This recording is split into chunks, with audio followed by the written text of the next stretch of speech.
Ay, nako. Pababa na kami. Hingal to the max. Ang hirap. Pero, worth it. Kasi once in a lifetime lang to. Kaya, kung kayo, try nyo rin. Next year, punta kayo. O kahit anong, basta may time kayo. Habang kaya nyo pa. Dito po tayo. Start na ng lakad namin. Sa aming Sagada Adventure. Si Utol, ako, tsaka yung aming companion.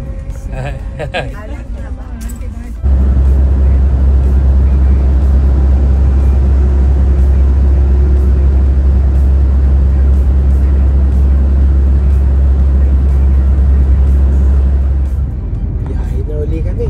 Nasa San Jose. Biyahe na uli tayo. San Jose, Nueva Ecija.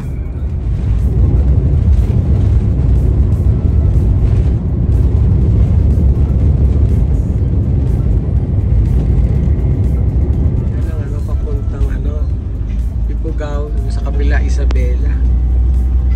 Wala nang truck dito. Wala na. Wala na. May zigzag pa rin o? Oo, meron pa. Meron to.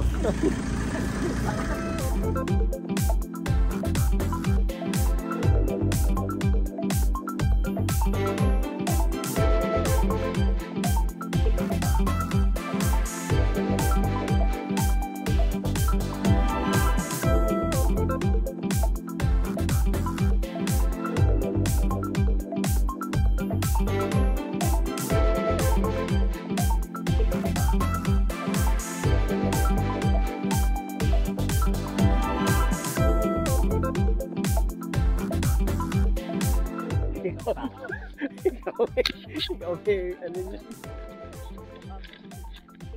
Hindi, pero may nakaparada, di ba? Baka na malengke.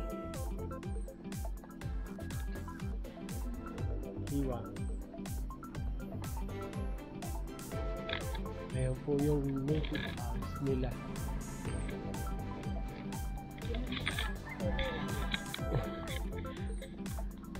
Ano? Wala. Ito.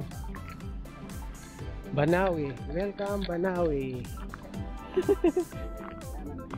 Oo. Hiwa. Sarado yun, ano? Kaya sarado.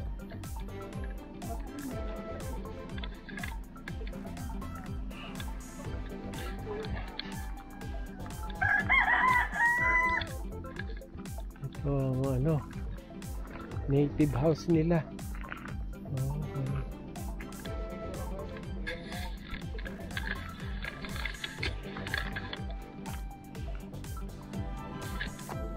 Ay, naiwanan ko pala yung cellphone ko doon. Ayan po ang bahay. May hagdan sila. Tapos merong mga kainan. Diyan daw nakikita ko ang nakatira ay mucho dinero. Maraming skull ng Carabao. Dami nga niya, oh. Ito pa sa likod, ang dami. May kaya ang nakatira dito. Kaya lang nakasarado. Hindi po tayo pwede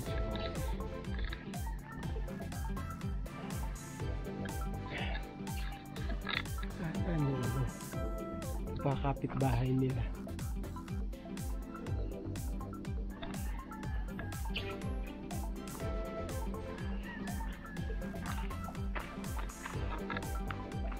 Look. Yung bodega.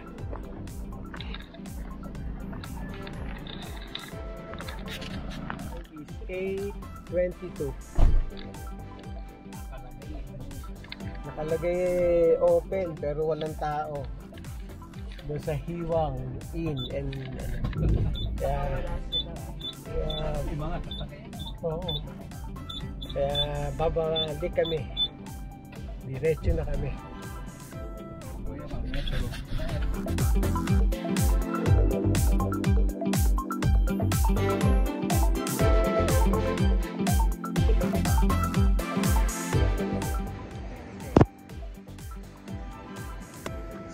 may araw. Mm.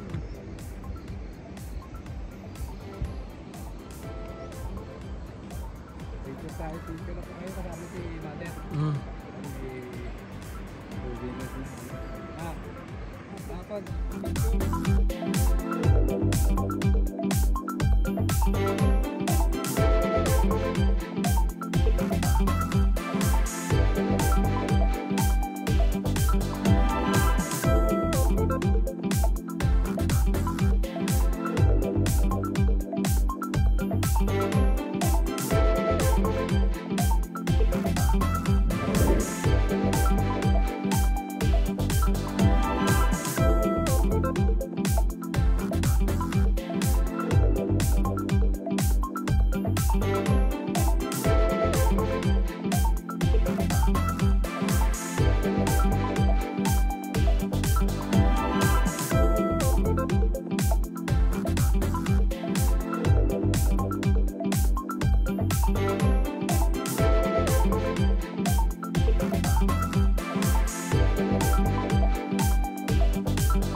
ng aming room sa Misty Lodge Dream Room 6.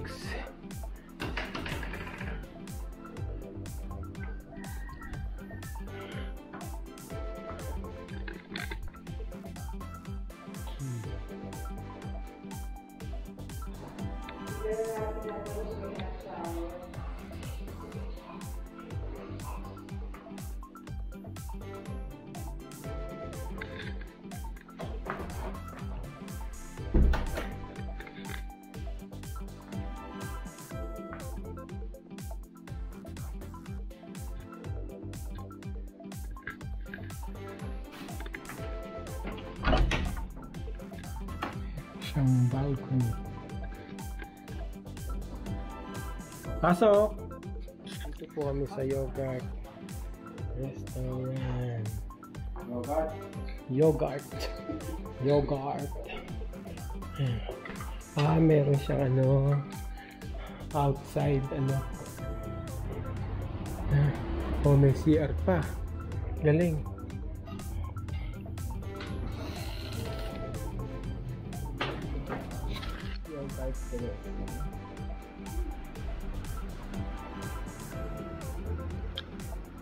Salad nila.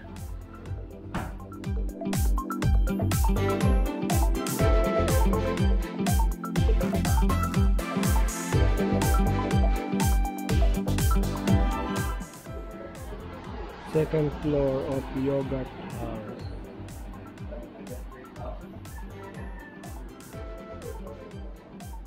Diyan, dito kayo pwede kumain kung gusto niyo. Ayan yung labas.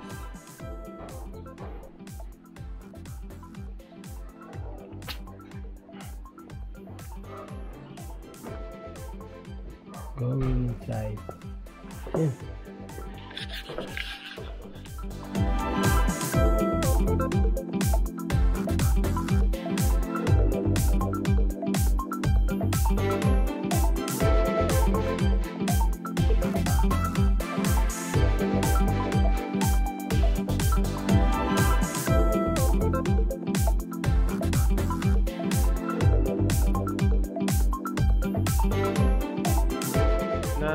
Ng kopya sa gata.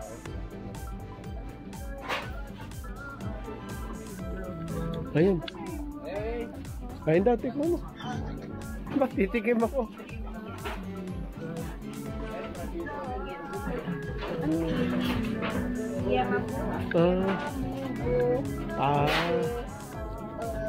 Black beans.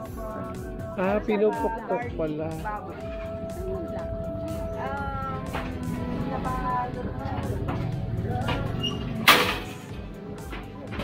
Ganon lang pala, binabagsak.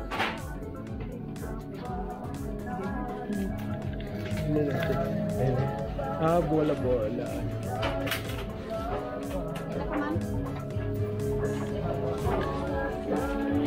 Ang dami mo naman binuksan.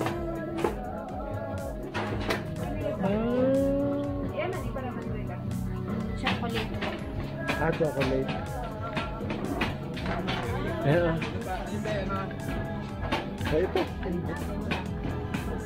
Paano black beans?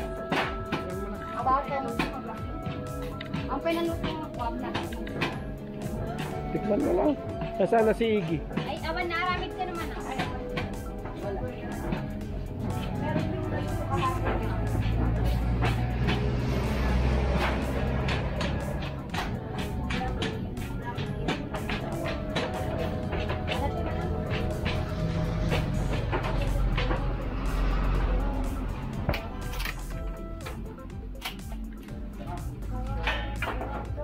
May pala. Kalat pala yun.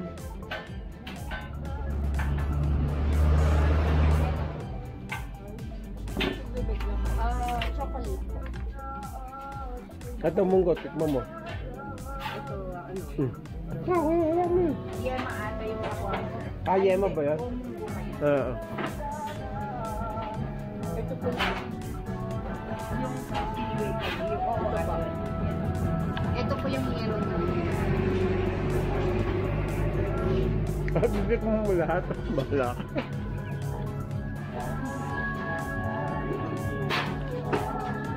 Naluluto rin pala. Yung panel, oh.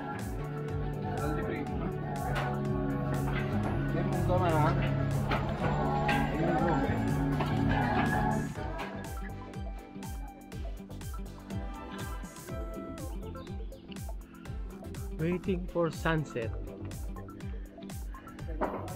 Dog tour guide.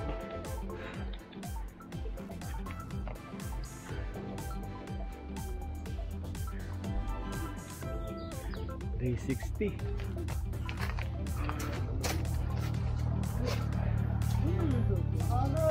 Itagiwaw ng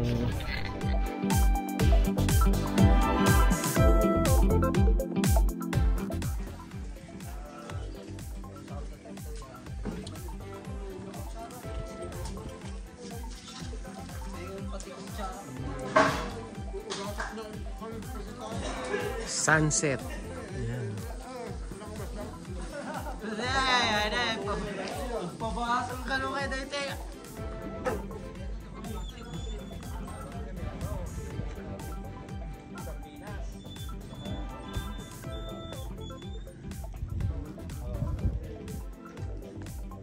Ayan na, patapos.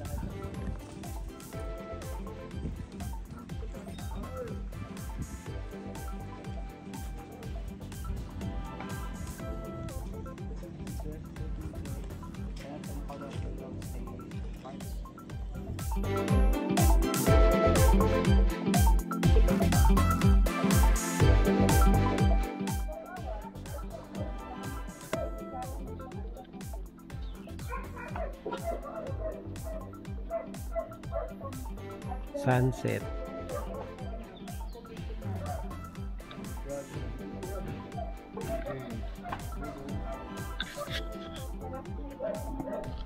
Ano kami?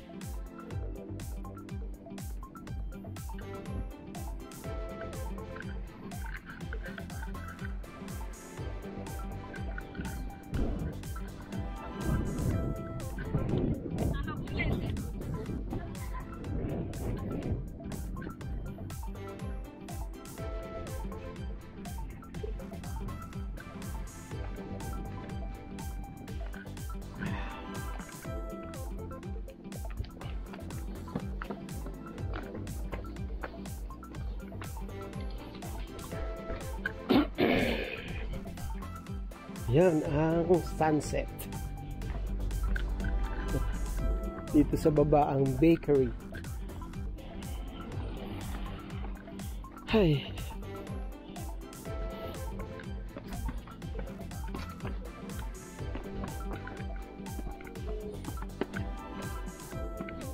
Oh. Okay. Oh, baka maano ka dyan. Ah, ito pala siya.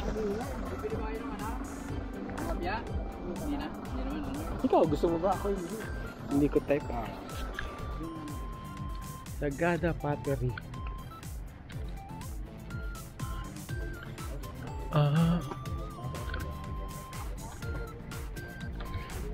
Ito pala ang pottery.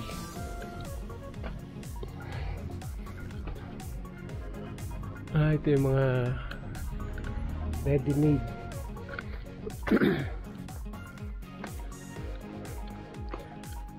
Dito sila nag-ano. Gandang gabi po. May time pa po ba? Mga ilang oras po ba yan? Matagal? 3 to 5 minutes lang natin. Picture lang yata. Gusto. Tatanong ko po. Naka-oven pala. Pwede pong makita yan? Kasi lagi ko kayo napapanood sa YouTube eh. Ganun pala ginagawa. Oo.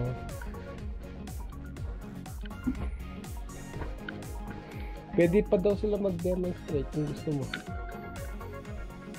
Hindi na? Hindi, 3 minutes lang daw.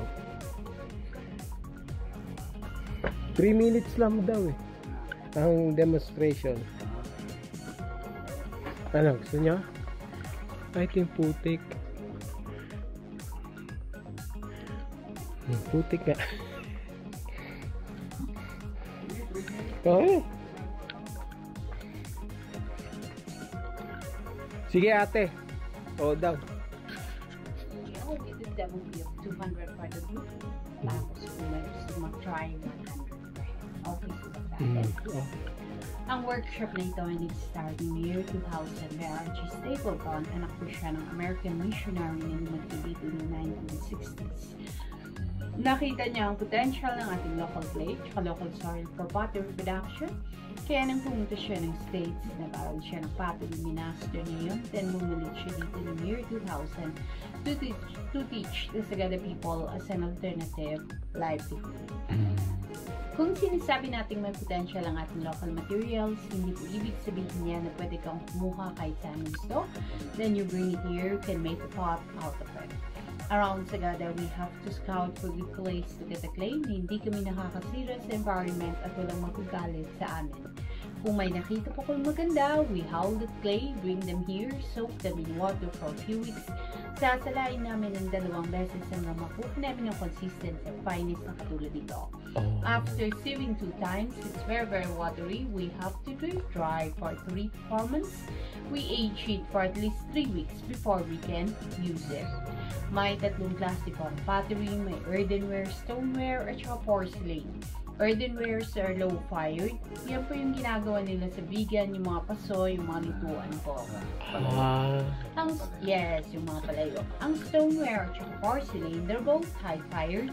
We specialize in stoneware. Maabot namin ang temperature ng 1,300 degrees Celsius.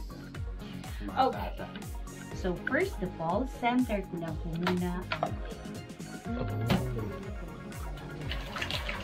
sinasenter ko po ang clay with pressure na nanggagaling sa 2 kamay ko, and I have to go with the speed of the wheel. Bago tayo makagawa ng any kind of shape na gusto natin, may it be a vase, a bowl, or a mug, cylinder pa po muna ang unang gagawin for that's the basic shape. Kung paano natin gagawin ang cylinder na yon, bubutasan natin dito sa gitna. Palalawakin natin ang butas na yan by slowly pulling the clay towards the side. Dito naman po, with controlled pressure from my both hands, I'm going to compress the clay together here at the very bottom. Dahan-dahan ko siyang iangat sa taas. One more time. Kamay ko po ang nagko-control sa clay. Hindi po ang clay ang nagko-control sa kamay. At kung inaangat natin to, kailangan natin siyang dinadahan-dahan. Hindi natin siya binibigla para hindi siya ma-off-center at hindi mag-collapse. So, this is our cylinder. So, pwede na itong maging pot. But we are going to reshape this for us to see how far the clay goes. Kaya ang gagawin ko, here at the very bottom, I'm going to slowly push it outwards. While pushing, I'm pulling my hands up. I'm supporting my left hand with my right hand outside. Here in the middle, I'm going to push it inwards, slowly pulling it up, supporting my right hand with my left hand inside. And then I'm going to push it outwards at the top para makagawa tayo ng flower vase. Ito pwede po natin siyang palitin ng konti here at the very middle by slowly pushing it in while pulling the clay up to the top. At kung gusto naman natin siya maging water container, pichel, lalagyan lang po natin ng buso. So, ang ginagawa namin dito, in-air dry namin siya for 5 days. After 5 days of air drying, leather dry na po siya, we come back, trim the bottom, then we put a handle on it. That's the time din na maglagay kami ng any kind of decorations na gusto namin to enhance the beauty. And then, i-air dry namin ulit for a month. iluluto namin sa oven for 8 hours of firing. Maghintay kami para mag-cool down yung oven, come back, bring out the pieces, sinapla na namin siya ng glazes. Yung glazes po, yung pinagbibigay kulay at kintab sa kanya, pero hindi po siya kagaya ng pintura na pinahid mo lang makikita na agad ang result. Kailangan po siyang iluto ulit to a certain temperature for 8 to 10 hours bago lalabas ang kagandahan ng trees. They are very good for food containers, they're microwavable, and of course the color doesn't fade. Yes. Yan kaya pala. Meron po bang gusto mag-try? Ganun pala. So, pagkatapos doon, hindi na pwedeng gamitin yung clay na yun? Pwede naman. Sayang naman. Oo, yun niya kaya. Kailangan wala pong masasayang. Oo, yun niya. Akala ko, tatapon na yun. Oo. Pandemo lang. Okay. Salamat po, ate. Thank you, very much welcome to look around. Check niyo po yung finished products namin sa loob. Meron din kami homemade na whole food bread dyan sa taas. Baka yan gusto nyo i-try. Gawa po yan sa dough, hindi gawa sa clay. Gawa daw Dough. Dito pala. At dito magbabayad ng demo fee. Sa inyo na din po. Oh, yeah. Okay. Ayan na demo fee na 200, tapos pag gagawa kayo ng sarili nyong pottery, 100. Yan ang price ng isang cup. Kasi mahirap ang proseso, kaya mahal nilang binebenta. Yan ang ganda. Yan, meron pang container na box. Okay. Sige po, ma'am. Salamat po. Opo. Yan, gabi na. Picturean kita. Yan ang price ng isang cup. Kasi mahirap ang proseso, kaya mahal nilang binebenta. Yan ang ganda. Yan, meron pang container na box. Okay. Sige po, ma'am. Salamat po. Opo. Yan, gabi na. Picturean kita.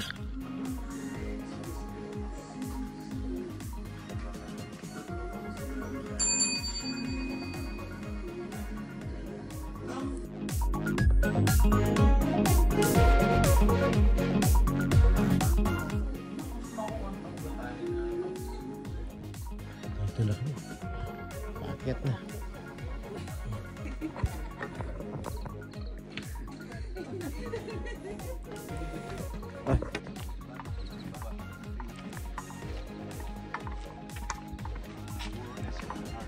Awan, awan. Hawa ka ba ng Tusoy? 3 hours naman po. Ha? Alay? Papunta? Papuntang Tusoy na po. 3 oras?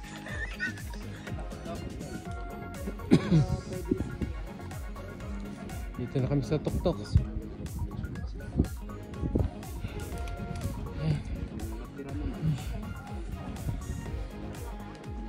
Mas well tayo tao. 360.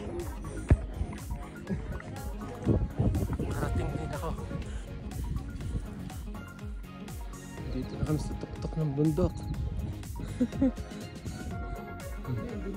Oh, yun. Kala ko, ano nga yun. Yun yung clouds. Okay, tapos lakad na tayo. Marlboro Hills. Ngayon na po, malapit ang sunrise.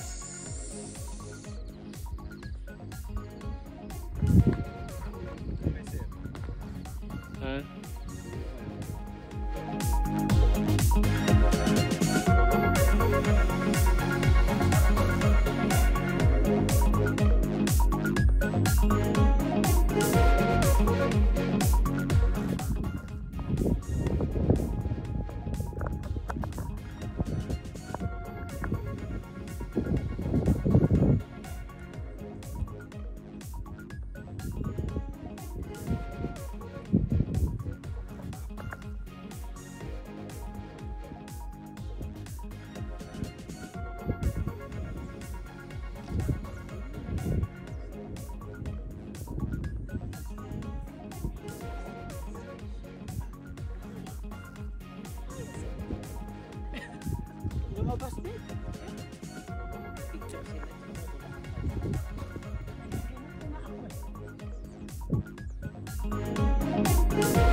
Malalim na pala siya. Oh.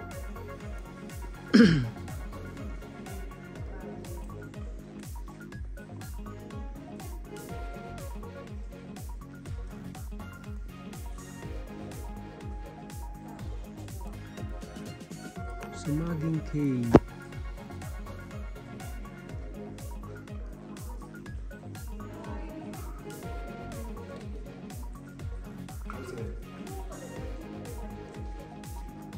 Oh, may galing sa taas.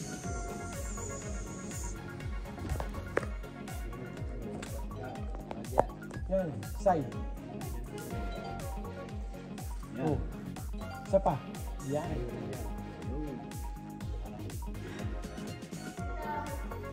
Walang tubo. Ikaw na lang model. Model ng cave.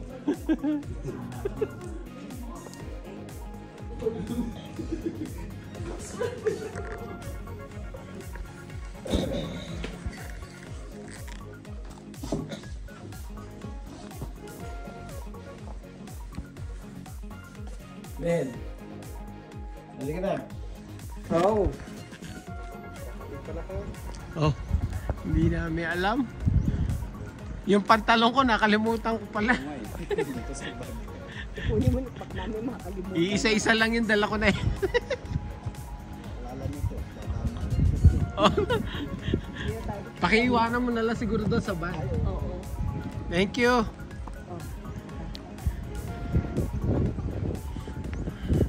Ayan. Bukas ang church.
Para hindi nawawala. Ito yung mga nauna. Ah, yung mga ganyan. American style 6 feet under. Oo, oo.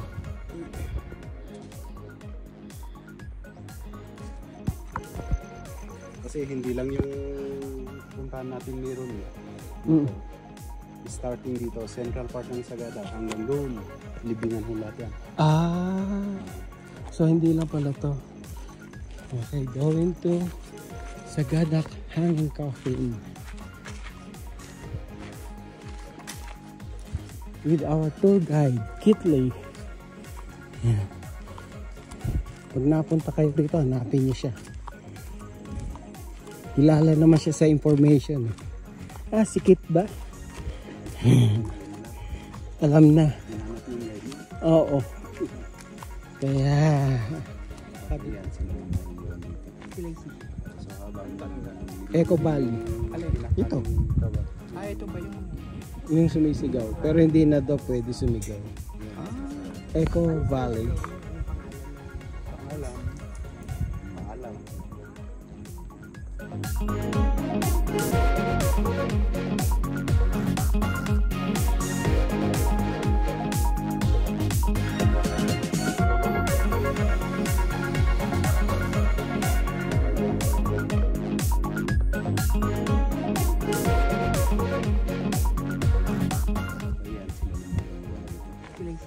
So habang Eco Valley. Ito. Ah, ito ba yung... Yung sumisigaw. Pero hindi na daw pwede sumigaw. Eco Valley. paalam. Paalam.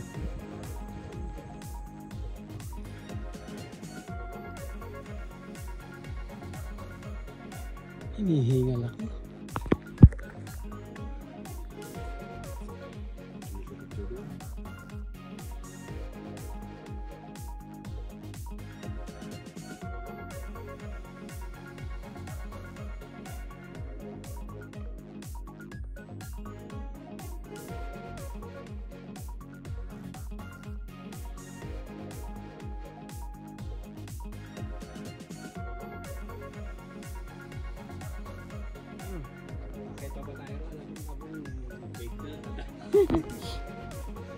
Ito kami galing sa taas. Papunta rito sa Hanging Cafe. Doon sa taas. Malayo. Ayun, nakabito.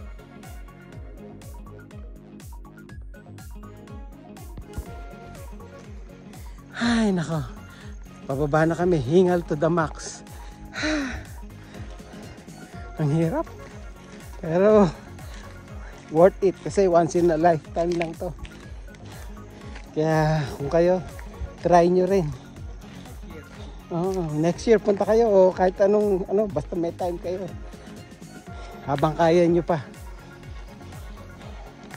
Masaya. Makikita nyo kung gaano takbo ng puso nyo. Okay. Pababa na po kami. Ayun.